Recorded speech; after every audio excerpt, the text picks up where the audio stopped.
Assalamualaikum warahmatullahi wabarakatuh. Alhamdulillah hamdan yuafi ni'amahu wa yukafi mazidah.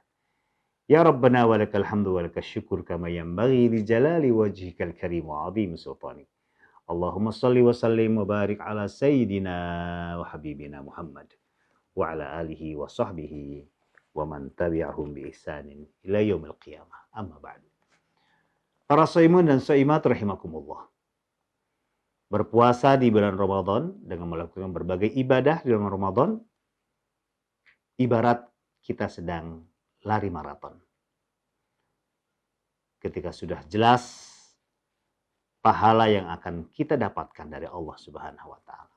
Ketika sudah jelas piala yang akan kita raih pada perlombaan maraton ini. Tentunya kita semakin semangat untuk bisa sampai ke garis finish dan kita mendapatkan piala kejuaraan. Demikian pula dengan ibadah-ibadah di bulan Ramadan. Semakin dekat,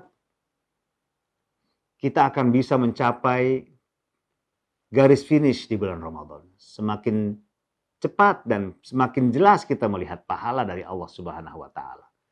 Baik itu rahmat Allah, maghfirah Allah, maupun itqun minan nar dari Allah Subhanahu wa taala. Tentunya kita semakin semangat. Untuk itulah, dan ini yang dicontohkan oleh Rasulullah Sallallahu Alaihi Wasallam. Pada 10 malam terakhir kita dianjurkan untuk lebih banyak kita bertaqarrub pada Allah Subhanahu Wa Taala khususnya di dalam masjid. Berdiam, berniat dalam masjid untuk melakukan ibadah pada Allah dan amalan-amalan kebaikan yang lainnya. Inilah yang disebut dengan i'tikaf di dalam masjid. Disunahkan tentunya di masjid jami'. Kenapa? Bagi yang i'tikaf sebulan penuh atau pada hari-hari tertentu ketika datang sholat Jumat dia tidak perlu keluar dari tempat i'tikafnya. Tetapi dia terus melanjutkan i'tikafnya ketika sholat Jumat itu datang memanggilnya. Hal-hal yang bisa membatalkan i'tikaf tentunya ketika kita keluar dari masjid yang sudah kita niatkan.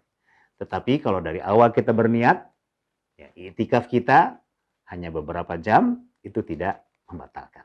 Dan tetap kita mendapatkan pahala i'tikaf di dalam masjid Allah Subhanahu wa taala.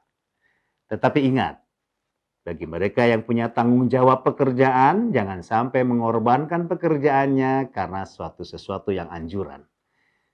Kita komitmen dengan pekerjaan kita punya komitmen dengan kantor kita punya komitmen dengan pemerintah untuk kita melaksanakan pekerjaan kita pada hari-hari yang memang kita tidak cuti.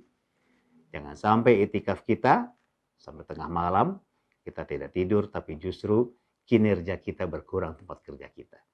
Dan Islam sekali lagi tidak memisahkan antara amalan-amalan ibadah dengan amalan-amalan muamalah.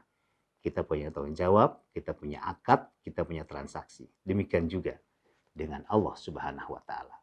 Untuk itulah i'tikaf yang kita lakukan tentunya sesuai dengan anjuran Rasulullah SAW, tapi kita punya kewajiban yang lain. Lebih bagus lagi kalau kita izin pada atasan kita. Untuk beberapa hari kita bisa i'tikaf. Khususnya di malam-malam ganjil di 10 malam hari terakhir di bulan Ramadan. Allah Subhanahu wa taala senantiasa membimbing kita untuk melaksanakan hal-hal kebaikan di bulan Ramadan. Wallahu waliyut taufiq wassadad. Wassalamualaikum warahmatullahi wabarakatuh.